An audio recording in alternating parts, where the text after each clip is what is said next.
A little bit early. Folks, welcome to the show. Let the truth be told. As usual, we get a little started a little bit early. We have a great guest in the studio today that can bring a lot of information to us. So, folks, this is where we do our part, sharing it around. Did we get a feed yet, bro? I haven't seen one just yet, but All right.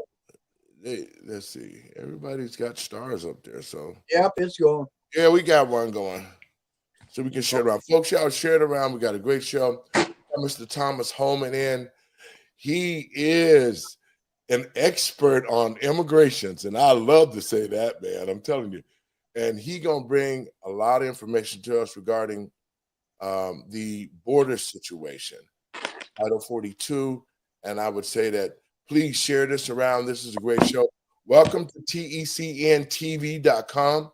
That's the Exceptional Conservative Network. You can go right there at the station in Washington, D.C.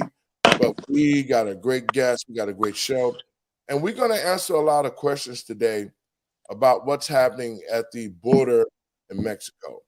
A lot of times the news don't even tell you what's going on, but today we got somebody in here that knows what's going on, an experienced person, and he's going to get us up to date on what's going on and what the American people should be thinking about this whole thing, because it's sort of difficult to put my mind around when we know that there's a lot of stuff that's going on in at the border, and this government and administration has not really stepped up to the plate to be able to deal with it.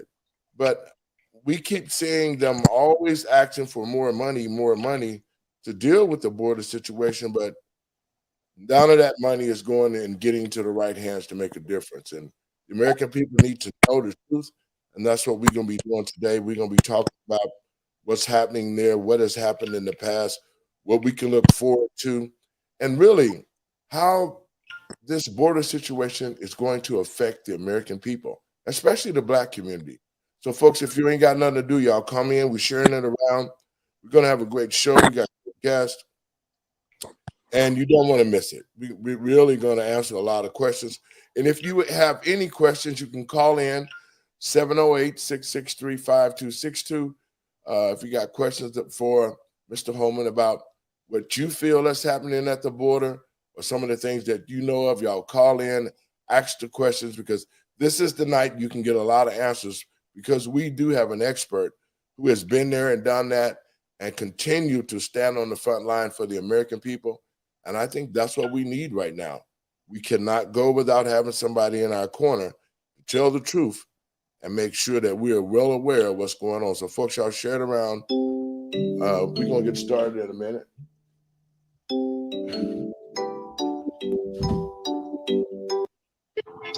Hey there, brother. How you doing? Can you hear me? Yeah, I can hear you. I just got an ambulance going by me here. Okay.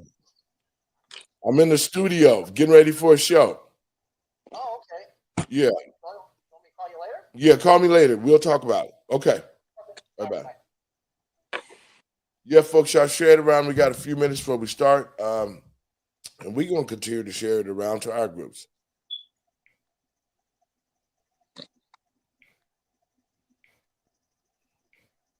And that's what's needed, though. The American people really, really, really need to know what's going on, and we have to have somebody to tell us these things. And that's what we got going on tonight. We got a great show. We got a great guest, and we're definitely going to we're gonna put some information out there. And folks, y'all know it's Christmas time. It's time to celebrate with your families and spend some time with your kids. And it's for grandparents. We just spoil them and send them back home. So, folks, y'all ain't got nothing to do. Y'all chime in, and we'll get everything to going here. We got a couple of minutes before showtime, and like I said, share it around. That's what we're doing, and chime in.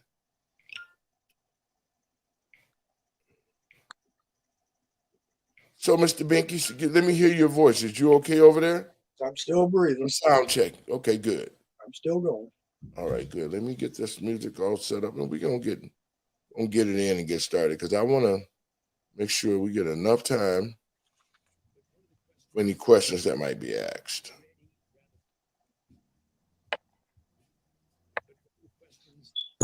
Mr. Holman, are you still active in the Homeland Security or?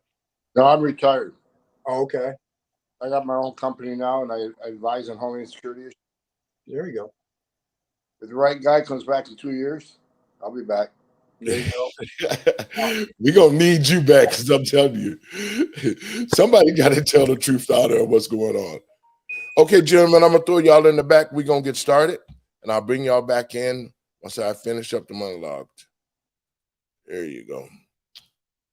Folks, and welcome to the talk show, Let the Truth Be Told. I want to welcome you to the show. We have a great guest tonight, and this person has been all over the news. Mr. Holman, he has been talking about immigrations, what's going on at the border. So y'all chime in. We're gonna get started in just a second here. And we got a couple minutes, so short time. Let's do this.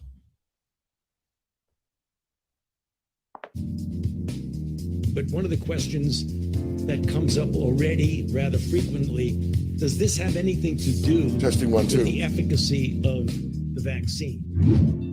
Global pandemic. Global plague. I can't choke. I can't breathe. Last words of George Floyd. Y'all come on in. Maurice, man. Maurice, man, please. I can't take that, man. I can't. I'm laying on the ground. I'm laying on the ground. And like I said, we got a great guest today. We're going to talk about what's going on at the border here in the United States. So y'all stick and stay. Don't go nowhere. Share it around. Come on in and listen to what we're talking about. It could be beneficial to you. Police gunning down black kids and men. An accident or simply murder? We can deliver racial justice and we can make America once again a leading force for good in the world. President Biden, will he make America great? We want to hear from you. Global, universal, and coming from the windy city of Chicago, Illinois. Now it's time to let the truth be told with David Lowery. Good morning, Vietnam. Good morning, good afternoon, wherever you're at in the country. Thank you for tuning in. You're watching the talk show, Let the Truth Be Told. Folks, yesterday we did part 1. And we talked about what's going on at the border. We talked about Title 42. And there's a lot of things that's going on around this Title 42 act of law. People are losing their lives at the border. The cartel is taking over. And the American people are unsure what's happening. So if you ain't got nothing to do, I got a great guest. Y'all tune in and let's get it in. So if you ain't got nothing to do, call your friends and let them know you're listening to Let the Truth Be Told Radio. I'm your host, David L. Lowery Jr. And the show is Let the Truth Be Told, Let the Truth Be Told. I'd rather for you to hurt me with the truth than comfort me with a lie. Let's get it in.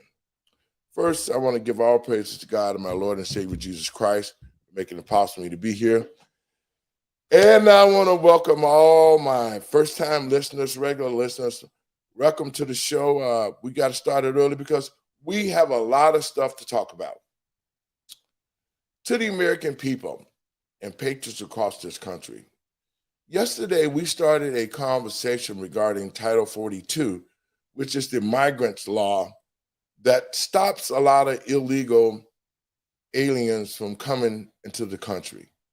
And just like I said yesterday, there was a lot of things as an American citizen that I did not understand about the importance of having a wall up to secure our borders. And a lot of us, we think about it and we go, oh, no, well, it's all a political ploy. It's not that bad. But that's not true. Yesterday, I had an opportunity to meet a person that's been on the front line, that has been there. They've watched people die at the hands of the cartel. They know about all the child trafficking. It's a mess down at that border. And you would think that the American people will be well informed about it, but we are not. The government continue to keep secrets. Joe Biden is fighting to have the Title 42 Act removed, to open our borders and let anybody in here. And so the fight has been taken up by the Supreme Court, and they have stayed the Title 42 so that we can at least try to salvage and make sure that we can protect this country from terrorist threats, criminals, and other people who might want to harm us. And so with no further ado, I want to bring my co-host in, I want to bring my guest in, and we're going to get this conversation started. Welcome, Mr. Binky. Howdy. Welcome, Mr. Holman. How are you today? Doing good. Thanks for having me. Listen, folks, this is Mr. Thomas Holman. He was the acting director from 2017 to 2018 under the Trump administration.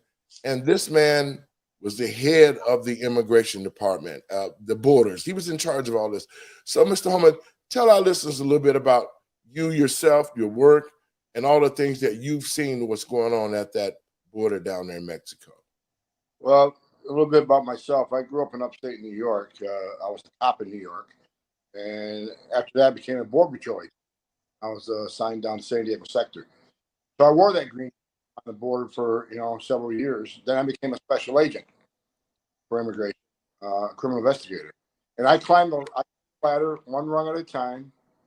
And actually, I was the first director of ICE named by President Trump. First director of ICE actually to come up through the ranks.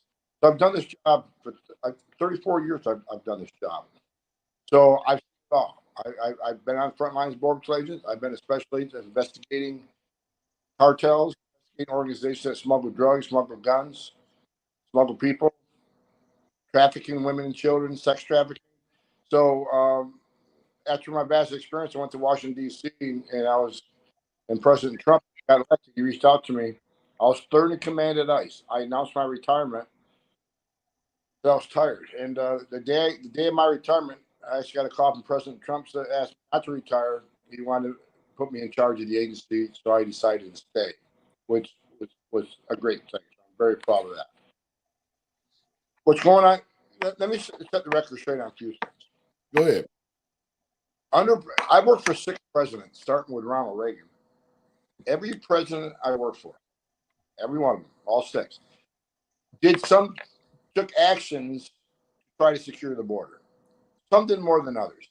Even President Obama and President Clinton took actions. I mean, under President Obama in FY12, we removed a record number of illegal aliens.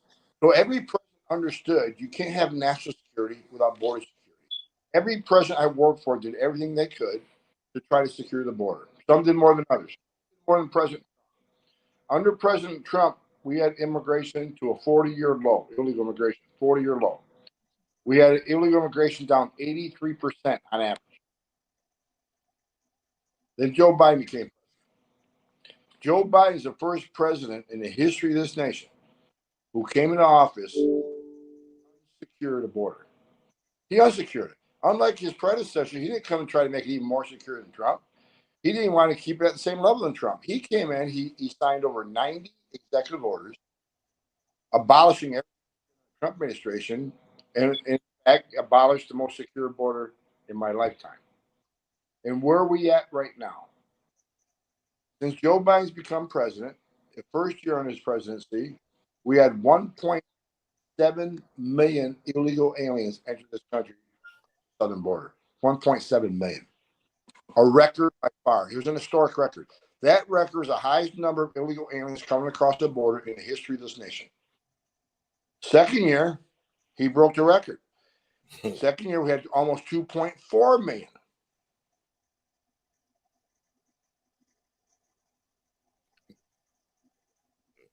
Are you still there? You sort of froze. Yeah, I think he froze. Yeah. He's become president. We've had over 4 million people across the border in 2 years he's been president. 4 million. Now you add to that the gotaways. The 4 million were encounters. Someone touched them, they fingerprinted them, Most of them are released in the United States, not sent back. Since Joe Biden became president, now we got to add another million gotaways. How do I know the gotaways are people that weren't arrested, came across the border and escaped? How do we know that million? It's actually 1.2 now. How do we know that? Because there's cameras, there's drones, sensors, and they'll trip a camera, they'll trip a sensor. But Border Patrol is so overwhelmed right now, these family groups, they can't respond to arrest them. So 1.2 million have entered this country and weren't arrested. Now, let me say something. The 4 million people came across, when they turn themselves into Border Patrol, they get asylum, they get released in the United States and wait for the court date. While they're waiting for the court date, they can apply for work authorization. Not only that, after the Border Patrol processes you, they will transport you to any city you want where you're going to establish a residence. So why would 1.2 million people not take advantage of that? Why would they not turn themselves over to Border Patrol agents, make an assignment, get transported to the city of their choice, and get work authorization? Well, there's a reason why. Because they don't want to be fingerprinted. And there's a reason they don't want to be fingerprinted. Mm-hmm. But what's good is because we got 4 million people encountered, the Border Patrol now, as we speak, 70 to 80% of Border Patrol agents are no longer on patrol. They're processing these big groups. In El Paso, there's nobody on the border the last couple of days because they're just being overwhelmed. Everybody's processing. Yesterday in El Paso, hundreds of illegal aliens walked right across the highway into the city of El Paso, unimpeded by any law enforcement because no Border Patrol agents were there to patrol. Now, when you overwhelm the Border Patrol where 80% of agents are off the line, what happens? When 80% of the border is unguarded, that's when a fentanyl comes across that killed over 100,000 Americans. That's when no one suspected terrorists can enter. That's when sex trafficking, women and children happen. Open borders cause all this other chaos. And the last point I'll make before I move on is, in the 2 years, Border Patrol has arrested 116 known and suspected terrorists. They're trying to get the border. They arrested terrorists. Don't arrest law enforcement. So out of that 1.2 million, how many of them are known suspected terrorists? Because Border Patrol has arrested people from 161 different countries. Some of those countries are sponsors of terrorism. So if you don't think a single one of that 1.2 million that got away wasn't a terrorist, then you're a fool. I can't tell you how many terrorists have entered, snuck across the border under Joe Biden, but someday we're going to find out. It's going to be a bad day for this country. and that is so true, because the fact of the matter is this. It's a shame, I think, that the Supreme Court had to step in and stop the liberals from pulling back this Title 42, because that's our last line of defense, really. And when you start talking about fingerprinting, that's how we can find out who's coming in and what they're capable of. So for that 1.7 million to be wandering around this country like that, it is so much happening with the child trafficking now, especially in my community, the Black community. Our children are under attack. We can't leave them unguarded for a second. And that's because there's so many people that are in this country illegally that don't care, because all they have to do is go back to their own country. So what are some of your thoughts, Mr. Holman, that we should be doing? Because we know Joe is trying to get rid of the defenses we have. What should we be doing, and what should the American people know right now about what's happening at that border, that we should be up in arms to support that law staying in place? And that's what I'm trying to push, regardless of what anybody's opinion. Because some people, illegal immigration enforcement has always been controversial, always been emotional, and I get it. But regardless of what your opinion is on illegal immigration, when it's this bad, when it's this out of control, it causes other problems like fentanyl, sex trafficking, women and children, terrorism, and so forth. Do you know, since he's been president, we've had 250,000, over 250,000 children cross the border by themselves. Then the government places them with so-called sponsors. As of right now, they have lost track of 42% of them. Wow. 42% of that 250,000 kids, children, can't be found. That should scare the hell out of everybody. I guarantee you some of these children are in forced labor. Some are being forced into child pornography. Some are living with sexual predators and pedophiles. Some of these children are living a horrible, horrible life right now. So when people tell me, well, immigration, this is kind of victim, it's kind of coming here for better life. No, you got to understand the whole underbelly of this. Doctors Without Borders did a study that 31% of women who make that journey with the use of criminal cartels get sexually assaulted numerous times. I've talked to girls as young as 10 years old that were raped numerous times coming across that border. Wow. I was just down in Brooks County, Texas, 2 months ago. Talked to a doctor. He told me a story about. I told you guys this yesterday. A father, a mother, and a child. The child was 20 months old, under 2 years old. They all started drowning in the river, and the Border Patrol agents, of course, jumped in the river and saved them. They thought they saved them. They saved the mother and father. They thought they saved the child, but the child later died on the way to hospital.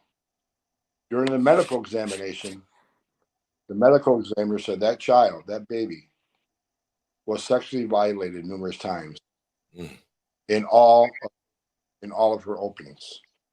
Not even 2 years old. Sodomized. The story came out from the cartels said they wouldn't cross them into the United States unless one of the cartel members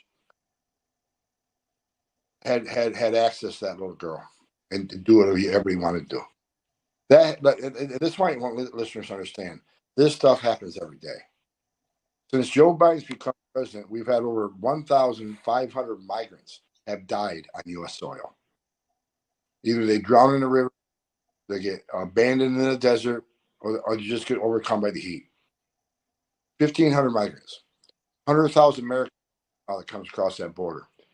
So regardless what you do, immigration, it's a lot worse than that now. We're talking about the deaths of migrants, deaths of Americans at record numbers, and terrorism. Now, right now, Title 42, look, we're in a record historic crisis right now, even with Title 42. When Title 42 goes away, and it will go away, mark my word, what happens? Well, more people are going to come because they know they won't be sent back, which more border pulled off the line, which is going to result in what? More fentanyl coming across, escaping, more victim child trafficking and sex trafficking, more terrorists. It's going to make life really, really hard on the southern border. And people need to understand, well, that's a southern border. I don't care. That's way down in Texas and Arizona. Every state's a border state now. Fentanyl is making it into every town, city, and state in this nation. I guarantee your listeners know somebody who has a child or something that's been affected by fentanyl.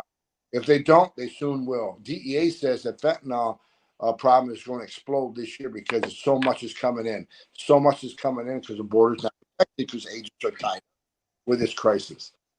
So when 42 goes away, that's what's going to happen. But what I've been screaming about on TV is they already have the Remain in Mexico program they can re-implement. President Trump created the Remain in Mexico program because President Trump, when I sat in the Oval Office, there's two things I told President Trump based on real data, accurate data.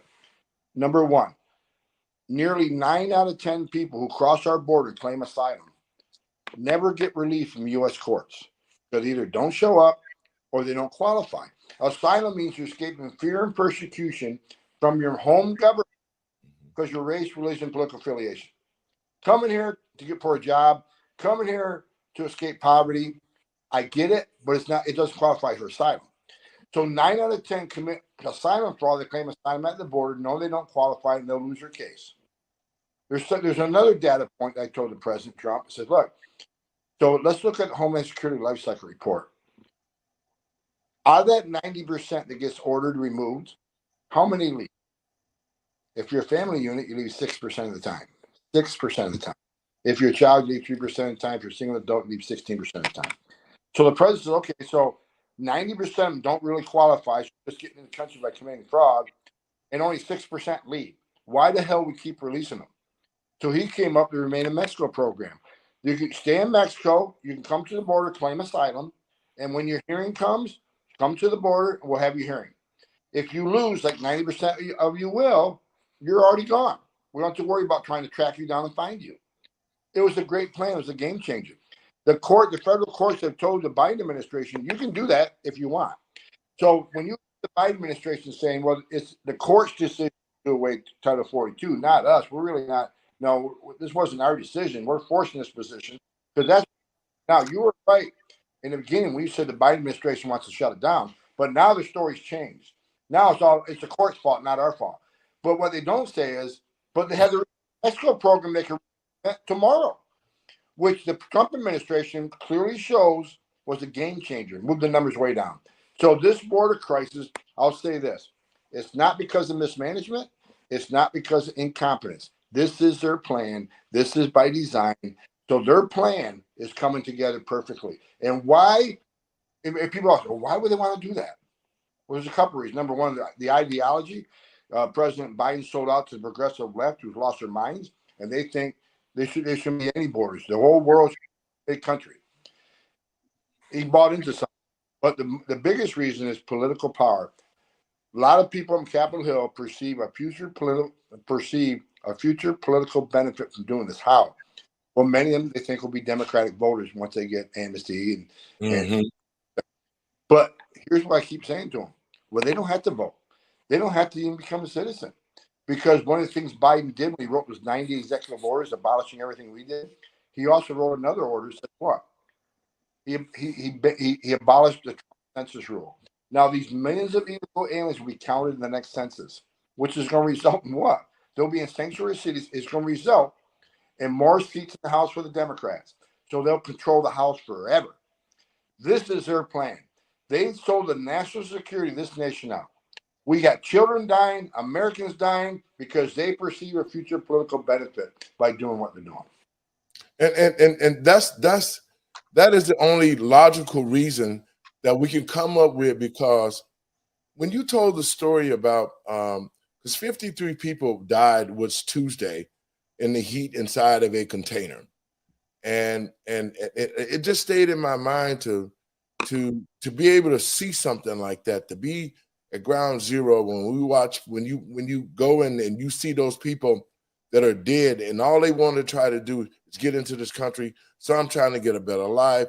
They're trying to get a better life for their kids. They're risking their kids' life to be sodomized or taken away.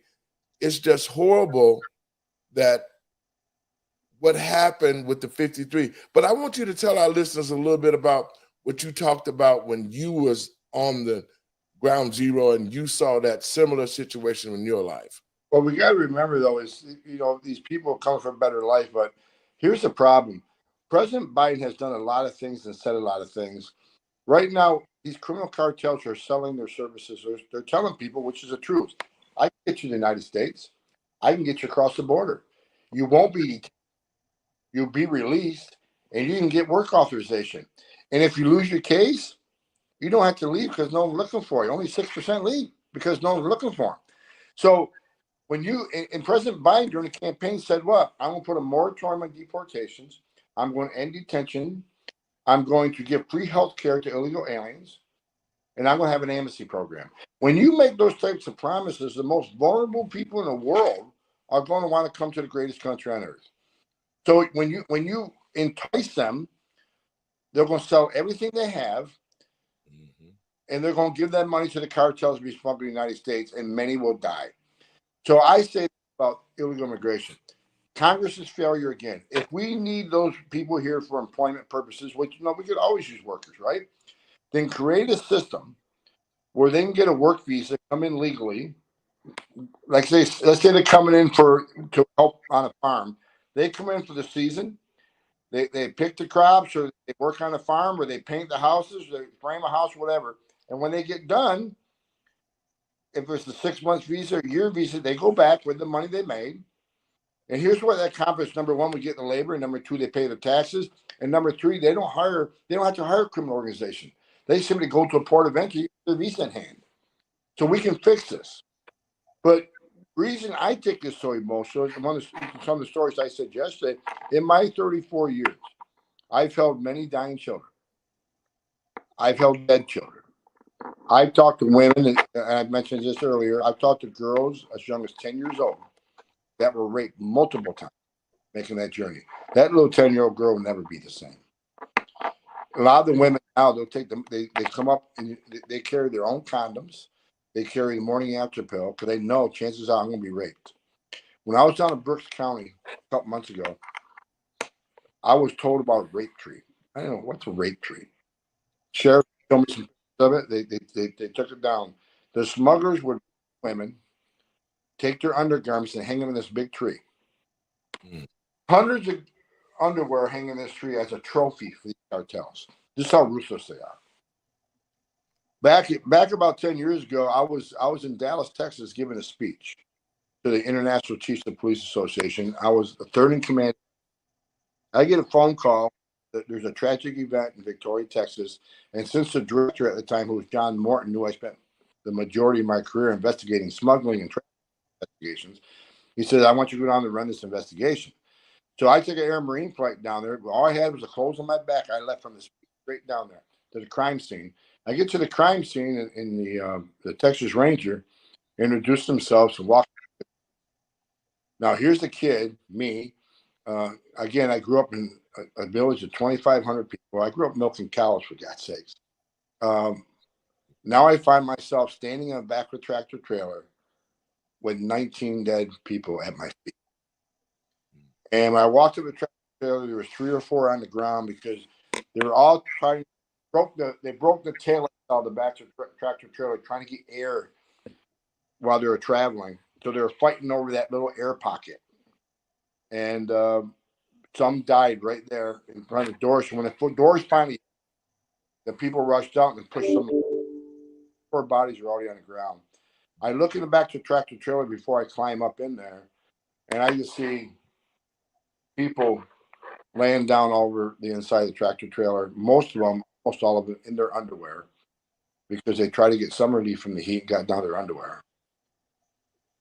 One of the first things my eyes keyed on was in the middle was a little boy who was dead. He was wearing little yellow Batman underwear. Later found out he was 5. I had a 5-year-old son at the time. That bothered me. When I got back in the tractor trailer and the crime scene photographer showed up, and I was telling him what pictures I needed and how I wanted the pictures. But I told him to stay away from the child. Not because the child wasn't important, it's because I wasn't mentally. Big time. And this is what the people need to understand. I wasn't able to deal with it at the time. So we got up to the crime scene. I say, let's now do the boy. I knelt down beside this little boy and I put my hand on his head and I said a prayer. Because I knew, based on my years of experience, what he went through, the way he died, the way he suffered. Begging, occasionally found out the little boy would look up at his dad and tell his dad that I'm dying. Daddy, I'm dying, help me. That little 5-year-old boy knew he was dying. No 5-year-old little boy should ever utter those words, especially in those circumstances. And of course, his father couldn't help. His father put him in that position. They're in a steel box. It's 175 degrees in that steel box. Wow. A steel floor. When those bodies ended up laying on the floor on their skin was burned. I mean, it was hot in that box. It was hot. The coroner says probably 175. It was pitch black, couldn't breathe. They get down their underwear. They get burned by the steel. They're dying one at a time. There's so many people in tractor trailers. Some were dying standing up because they were packed in there. So when I got done processing that case, long story short, we put 14 people went to prison. And I'm glad we did that. However, when I got that whole thing, I'll be honest with you, I've been law enforcement for a lot of years. I had to go get some help because it bothered me. And every night I couldn't sleep. Every night I go to bed, I saw my son laying there. I felt guilty because my life was good. My son wasn't in that position. And it's a terrible, terrible thing. But with the, right after that, put 14 people in prison. Then he sent me to Phoenix, Arizona to run Operation Ice Storm. In Phoenix, Arizona, there's smuggling groups across the load house. Then they rip each other off, like they rip drugs. They rip off the people because their people worth so much money. So they're having shootouts and aliens. They couldn't pay their smuggling fee. They would kill them. So they would make agreement. Okay, I can get you to Chicago for $10,000. They agree to it. They smuggle the person. They get them to a house in Phoenix. They call the relative. You got your brother.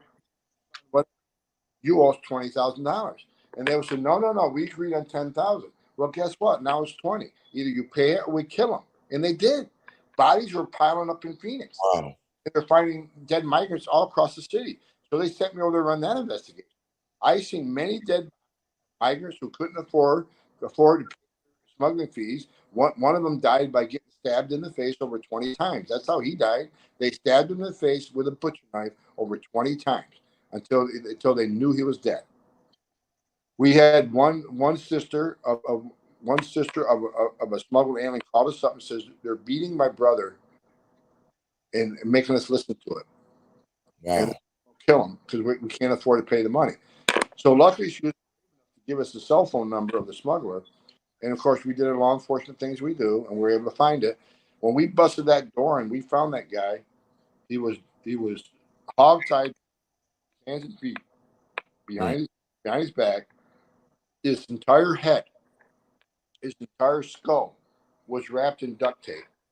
And had a hole poked in the mouth and had a straw. That's how he breathed for days. We found him all duct tape up, and of course we took care of him, get him to the hospital and stuff. But I can go on. I can spend 2 hours. But I want now. Quick question here, and Steve, if you got some questions, you want to jump in there too. My question is, a lot of people do not really understand what's happening at that border and the importance of securing it. Because I did not realize myself until we met and I started to hear these things and I started to wonder about, there's so many of us that really don't know the dynamics and why it is important that we secure it. But well, look, question.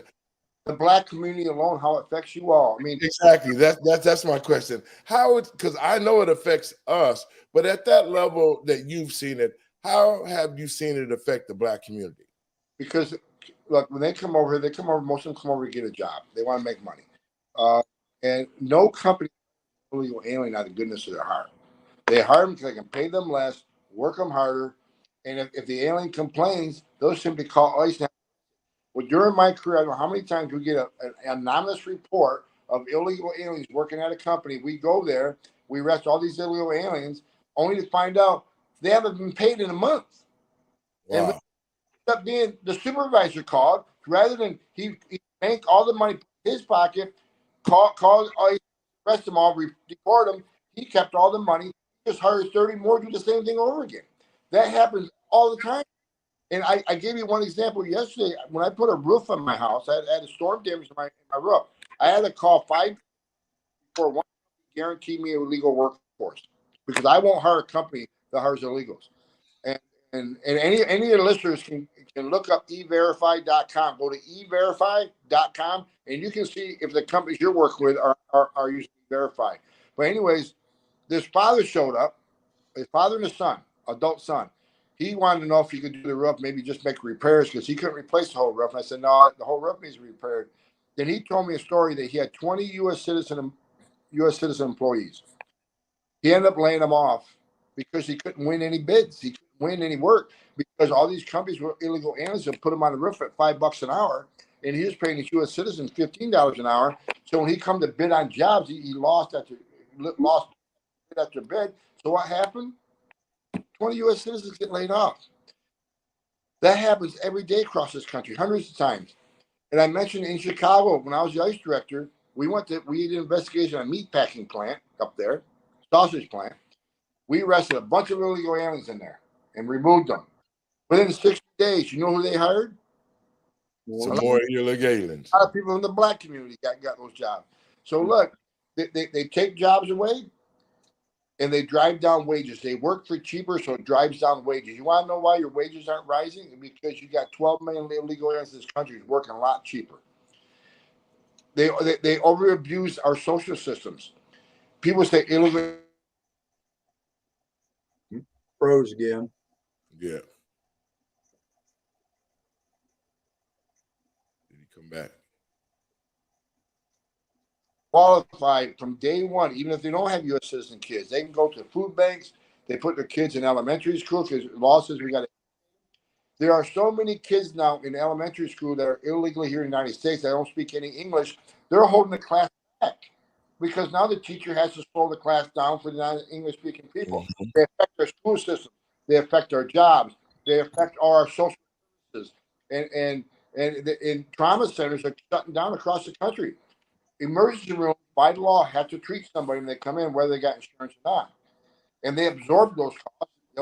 Guys that have insurance, they just charge us more. But at a certain point, they can't make it up. So now you got millions of illegal aliens here who go to emergency room and get free medical care, and these hospitals can't absorb all that. So now you got trauma centers shutting down. This uncontrolled illegal immigration in this country is going to ruin us. Well, for a state, for the entire world. Yep. Steve, you got some questions? Go ahead. I got three things. Okay. You spoke about the executive orders of a president and stuff. That's something that's got to be definitely addressed because a president can't use executive orders outside of the executive branch. In essence, he can't alter or create laws. Okay, so every time they say that the president's throwing out new executive orders, they're following something that doesn't and should not exist to begin with. That's just my thought on that. You said you were around during Reagan, and he created the 1986 Immigration and Nationality Act. The Democrats are dead fast, constantly always saying we need comprehensive immigration reform. We already have laws on the books. And the job of the president isn't to sit there and write executive orders. His job is to faithfully execute the laws, right?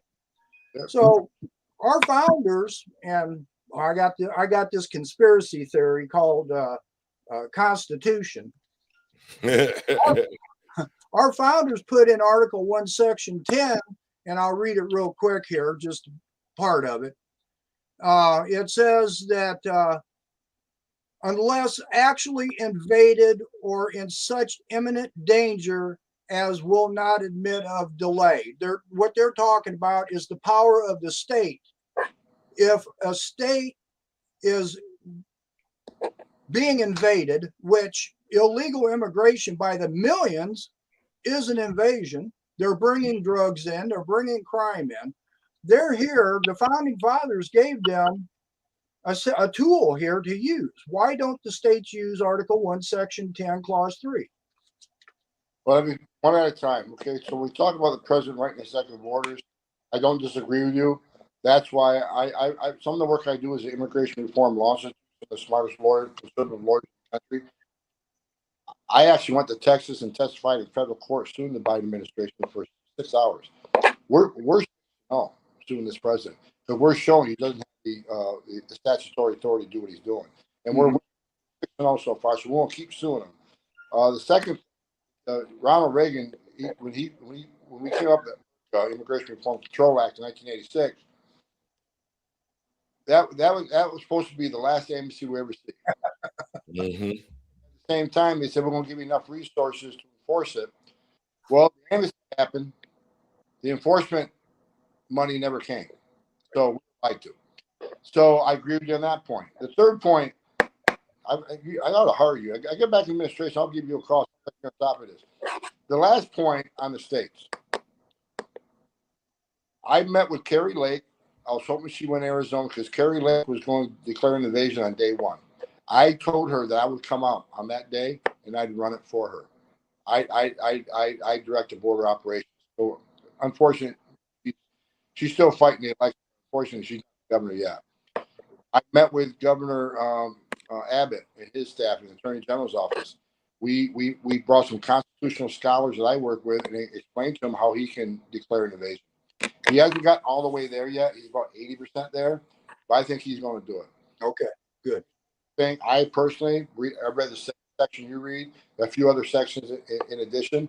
I think he has the constitutional right to do it since the federal government has advocated their responsibility to protect Texas. Texas needs to protect themselves. I defend Governor Abbott all the time because people say he needs to do the invasion thing 100%, and I agree. However, what he's done so far, he's done more to secure this border than anybody in this country. When he sends his troopers out there, National Guard out there, every ounce of fentanyl he sees saves a life or many lives. Right, right. He arrests. Yeah, he charges them with trespassing. He turns them back over the board so they may not be released. But at least he's fingerprinting them. They're not getting away. He's fingerprinting them. So the Governor Abbott's doing a great job. I think he's 85% there on declaring the entire invasion act to actually enforce immigration law and deport people. I think he'll do it. I think he'll do it probably within the next 3 months. I'm hoping. So with the asylum thing, if they continue with this, the asylum thing means that they have to get fingerprinted, or they don't have to be fingerprinted if they claim asylum? They do. So that is the catch-all thing right there, because if you get those fingerprints, then you can find out who this person is, more about what they're doing and what they're capable of. Sometimes we got to remember some of these nations, some of these poor nations, they don't have records like we do. You'd be surprised how many nations you can't get a birth certificate from. And let's use Afghanistan as an example. The reason they messed up on vetting all these, was it 1,700 Afghanistans they brought over here? They weren't vetted properly because by the time we got them out, Taliban's already in control, and they seized all the government records. So when we reach over and say, "Is this birth certificate real? Is this guy actually born here? Is this real here? Is this high school certificate real?" There's no document, so we can't verify a lot of things. And when you come from a really poor country like Haiti, most don't even have identity documents, so it's hard. So we try to find out who they are through fingerprints and other biographical data. But a lot of countries, it's virtually impossible to find out who they are, and there's a lot of terrorists in this country who've never been arrested. They're behind the scenes. They haven't been arrested on the battlefield, or they haven't been arrested before. So there's a lot of terrorists out there who just don't have a record because they haven't been caught yet.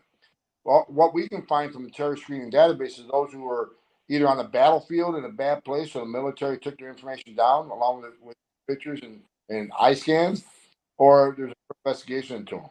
But again, the terrorism nexus is a scary thing for me because I think this is the biggest national security failure in this nation's history, because I think it's going to be worse than 9/11. And the thing is, they know it's happening. The numbers I give you, the 116 non-suspect terrorists arrested, they know. And they know there's 1 million escapees. So the Secretary of Homeland Security, I call for his impeachment. He's the Secretary of Homeland Security. If you know this is causing and putting this country in danger, it's your responsibility to tell the White House, stop this, or I resign, I quit, because I can no longer support open borders because it's putting this country in great danger. Because everybody says, well, he's just following the president's orders, so you can't hate him. Yeah, I can. When you take that responsibility as Secretary of Homeland Security, either you have integrity or you don't. And excuse me. Who was it? Was it Omar or Talib that made a statement that they had no intentions to assimilate into this country?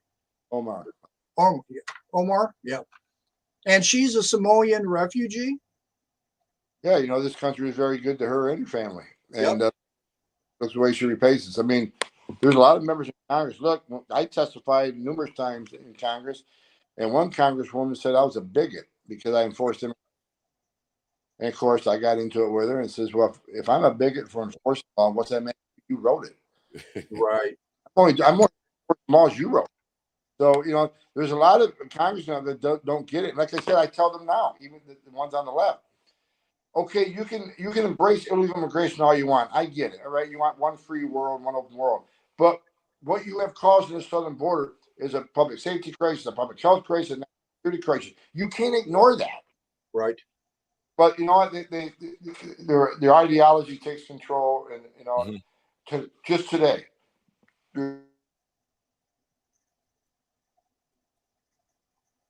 We get them back.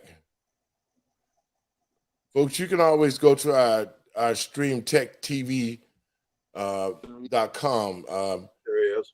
Here he is. There you're back.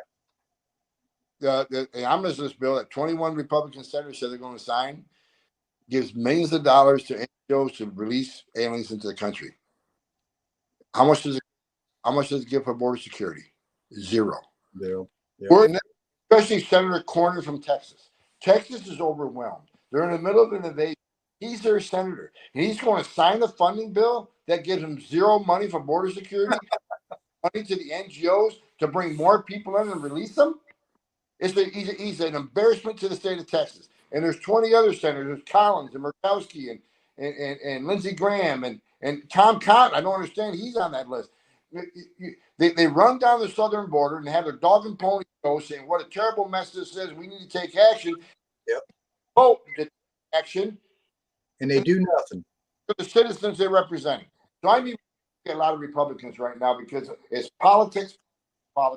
And I did an interview today on Fox, and I raised hell saying, no, how many people have to die? How many citizens have to die? How many migrants have to die? How many women have to be raped? How many children drown in the river until these people pull their heads out of their butts and do what's right for this country? Put the politics aside. Save some lives. Save some girls from being raped. For God's sake. Your job is to protect this nation. That's your number one responsibility. But politics gets in the way, and I'm disgusted with a bunch of them. Well, you know what? I'm so disgusted. As an independent, I got off the plantation in the mine a long time ago, when the left always depend on black folks to vote for them, and at the end of the day, their communities get worse after each election, and they put people in office, just like they put Joe in when Joe told black people, "You ain't black if you don't vote for Joe." All of that kind of stuff. In the 90s, he created the crime bill. He said, hell yeah, I created. We're going to put them in jail. They're animals and all that kind of stuff. So when you see this, and especially for me, when I see this, and I know a lot of American people, patriots across this country, that live in the cities like I live in Chicago, that have no clue about what's actually happening at that border, because the media is not going to show it. Mainstream is not going to show it. The politicians are not going to say nothing. Just like the political leadership here in the state of Illinois. They're too busy.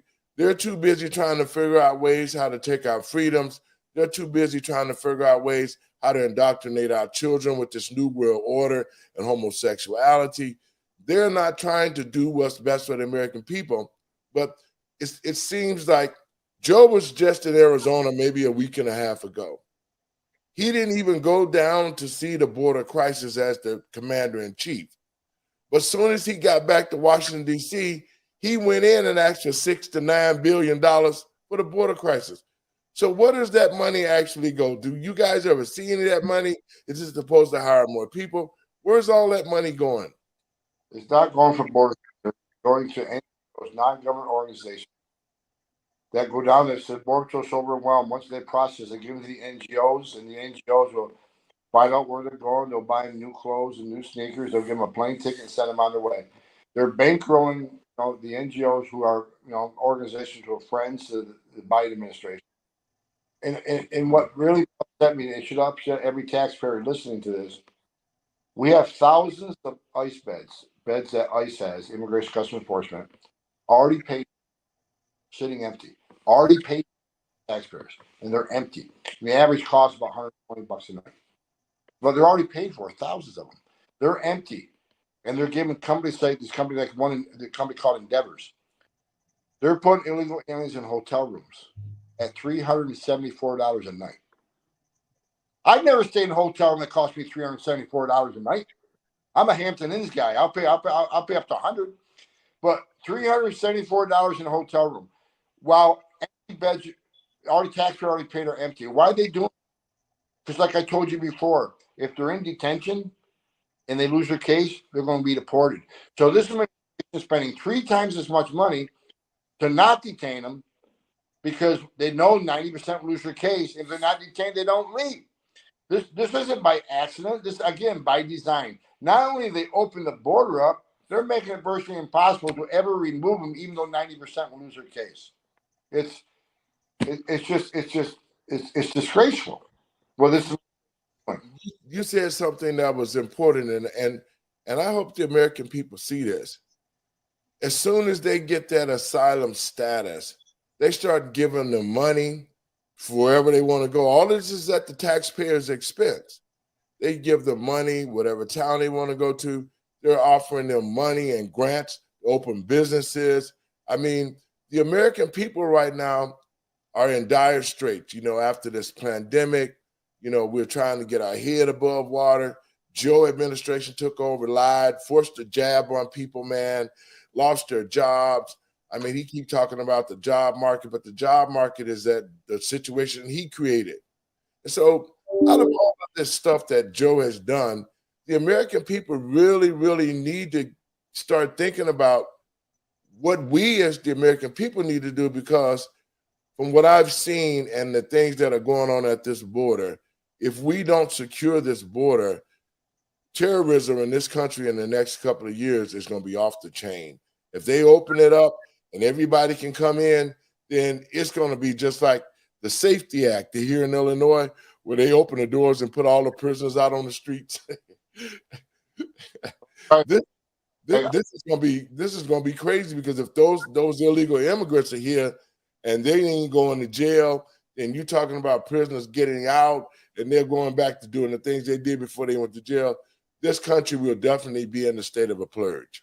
well, look, Chicago's a sanctuary city, so if you're an illegal alien in Chicago and you get booked in Cook County Jail, even if you committed a serious offense, when you get done serving your time, they're not allowed to call ICE to turn them over. ICE will send them to detainers saying, when you're done with them, give them to us, he's in the country legally, we'll deport him. Chicago's a sanctuary city. They're not allowed to work with ICE. So they'll release that illegal alien back in the community to reoffend rather than letting ICE take them and deport them because you're illegal. So it's not as bad as Chicago. Chicago, New York, LA, some of the biggest cities in this country are sanctuary cities. They wonder why the crime rate is so high. Well, if they really cared, if Laura Light cared about the crime, she could take that percentage of illegal aliens sitting in that jail and give them to ICE, and they can't reoffend if they're not here. They can't reoffend if they're back in Guatemala, or give them to us. We'll drive your crime rate down, but she won't because of political ideology. She says she's trying to fight the crime, but she's not. She's not doing everything that she can, or she would work with ICE criminal aliens that are in her city. Not all illegal criminals. Some never commit a crime after they get here. I get it, but many do, and many are sitting in Cook County Jail every day, and ICE can't touch them. ICE can't even walk into the taxpayer-funded jail. They're not allowed to even walk in the jail. Mr. Holman, Or life for not working with ICE and getting rid of some of these criminals. Mr. Holman, let me ask you a question on just what you were talking about up in Chicago, that ICE is not allowed to come in. How was that done? Was that done through a law in Illinois or through an executive order by the governor or mayor or something? Do you know? Mayor. What's that? By the mayor? Mayor in your city council. I know. I was up there. I went up with Jay Johnson. Jay Johnson was the Secretary of Homeland Security in 2014, 2015. A black man. And we went up there and we tried to talk to him. Look, give us the worst. Let's do something. Illegal alien commits a felony. That's a public safety felony. At least give us them. And they looked at Jay Johnson and said, no, that's racism. That's pure racism. And Jay Johnson goes, have you looked at me? I'm a black man. He goes, this has nothing to do with racism. It has to do with crime. These people are here illegally. They violated federal law. They just committed a public safety offense against a citizen in your city. Give them to us and let them get them out of here. So I sat there with your city council and your mayor, and they just, no, we're not. We're proud of, matter of fact, she said, we're proud of the fact that we don't work with ICE. We brag about it. Oh, dear. So wait a minute, Mr. Holman. You're telling me that a mayor of a city is violating a constitutional authority of the federal government and a federal law? We, under the Trump, we filed a lawsuit with DOJ. We were going to win that lawsuit. Then the election happened. One of the first things told Joe Biden, president, he told DOJ to drop the lawsuit. Oh my God! And that's what I'm so glad that I had you on the show. And for one reason is this. I wanted the American people and patriots across this country, and especially the Black Americans, to hear the horror stories that are going on at that border, to hear how it affects us, and the crime rate across the major cities in these sanctuary cities is just horrible. It's off the chain. You know, they're snatching kids off the corners. They're shooting every 5 minutes. And this mayor, I call it Leviticus 2013 because you really don't know what it is. It's not a man or a woman. It's just it. But this person has continued to lie and steal money. Taxes that went up. Nothing has been done in the Black community, like she says. Police officers are still killing, and they want to defund the police. But now all of a sudden it's an election, and she's running commercials like Lori Lightfoot. She delivers. So to the people in Chicago and the state of Illinois, is Chicago any better under her leadership, or is it worse? Mink? I think a poll's been taken up there that she's really doing pretty bad right now. So, you know, you can't you put a suit on a turd, you still got a turd. So sorry about putting it that way, but you know, the facts are facts, you know. So I'm glad Mr. Homan come on here. Roy Lightfoot wasn't the mayor. We went up there and met with him. It was the person we met with was he ran for mayor but lost. Penderfoot, something like that. Who ran Roy Lightfoot? Penderfoot, or something like that. It was Willie Wilson ran against her. Was Chewy in that last race? Chewy was in that meeting. He didn't want anything to do with us. It's a shame too, because we told him, it says, look, your crime rate's gonna get worse. We warned him, but whatever. If I'm of a city and I got a federal law enforcement agency coming and say, that guy who just raped that U.S. citizen, when you're done with him, give him to us. Not only will we remove him from the community, we'll remove him from the United States. Yeah. So if you really care about the crime rates in your cities, why would you not work with your brothers and sisters in law enforcement? I don't get it. One of the things when you was talking about Miss Carrie Lake, and this election showed the American people a lot of stuff. This election with the machines not working right, bags coming up missing from the postal department of ballots harvesting, all of these things that have happened in this midterm. And the reason why the left want these people in the cities, because they're still trying to justify that Black people are coming out in droves and voting. Black people are not. The midterms was the lowest since 2006. And so if Black people aren't voting at the level they supposed to be voting at, that the numbers that they're putting out that we are, because we rode around election night in Chicago, and first of all, in the Black precincts, over 26 precincts didn't even get a second ballot to vote against the judges that they wanted to get out of office. So that never happened. They never voted against them. Secondly, when we watched the governor's race, how is it that Mr. Bailey started out with at least 20% of the vote in the state, and at the end of the night, he had 0 votes at all? So we know that they're manipulating the machines. But I want the American people to really understand there's nothing that's being done that is honest in this country. These elections are marred. The Democrats have found a way to cheat. They're throwing the rock and hide their hand. And if the American people don't really start holding and looking at, this is what I'm saying, look at the country under the leadership that we have now and look at it 2 years ago when Trump was in office. Mr. Holman, your last words. We got to get out of here. I love it. Yep. No, you're exactly right. We have the power to get our country back. And it's just not voting for the president. It's voting for your school board, voting for your city councilman. We got to take it back from the ground up. Because you mentioned it, the schools, you know, the woke school curriculums, you know, these mayors and councilmen have so much power. And so when you vote for your school board, vote for your city councilman, vote for your mayor, and vote for your governor, but vote for your president. Look, and senators and congressmen, they're accountable to us. It's not the other way around. They work for us. Matter of fact, I got a big argument with one congresswoman when she kept gabbling, telling me to shut up. I wouldn't shut up because she was lying. I wouldn't let her lie. Kept gabbling, telling me to shut up. Finally, I looked at her and said, "No, wait a minute. I'm a taxpayer. You work for me. You're accountable for me. You're going to hear me out." And that's what your listeners and folks need to understand. Everybody up on they work for us. They're accountable for us. So get on a phone with them and tell them put their heads out of their butts and get something done, or you're not going to reelect them. We need to get to the voting booths and all these elections. We need to start raising a little bit of hell. You know, the problem is the Democrats, they're street fighters. They all stick together. They're dirty. They're the gentleman's club. And I met with over 100 GOP congressmen in Texas. And I told them, if you don't get your head out of your ass, you're never going to win an election in 15 years. And you know what? You got to fight for this country. You got to fight for the people that put you in office. And we want to thank you. We want to have you back on the show at another time. Anytime you get some time, we'll be glad to have you. Thank you so much for telling our listeners what's going on.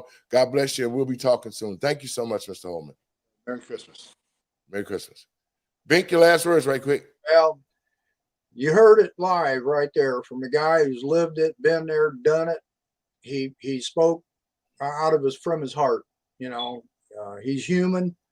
And as he said, we got to start doing something about it. But I want to, if I can, Dave, I want to follow up with him on a couple things if you can get me with him.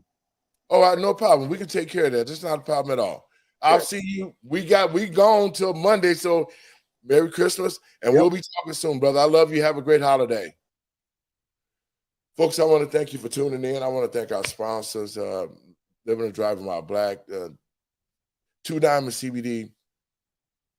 I want to say this because we're out of time. It is so important that the American people and patriots across this country hear what they heard tonight. Somebody that's been on the front line. We actually heard who is doing something and who's not.